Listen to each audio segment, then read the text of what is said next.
Les bâtiments doivent d'abord être économes en énergie pour éviter de gaspiller cette énergie qui contribuerait au réchauffement climatique.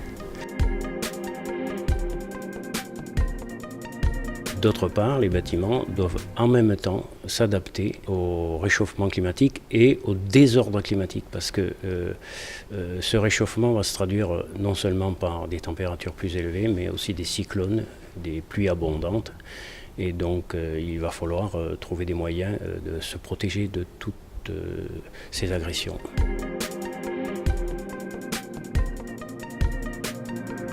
La première des choses à faire, c'est de travailler sur l'urbanisme.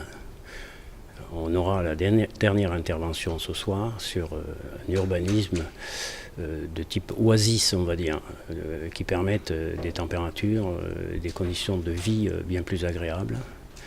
Ensuite, il faut travailler sur l'architecture, construire un peu moins vitré, surtout dans certaines directions, l'est et l'ouest en particulier, et la toiture. Construire mieux isolé, construire avec parfois un peu d'inertie, construire avec des matériaux naturels. Par exemple, on s'est aperçu que le polystyrène conduisait à des surchauffes plus importantes que la laine de bois et en plus favorise l'apparition des fourmis alors que la laine de bois est détestée par les fourmis.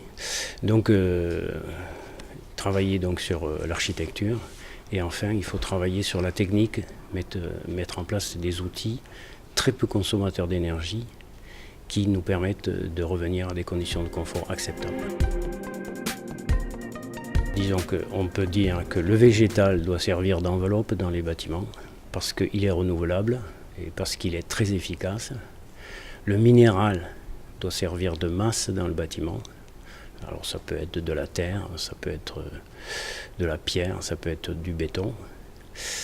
Et puis je dirais qu'après le troisième matériau, on va dire c'est l'intelligence humaine pour trouver des solutions au cas par cas.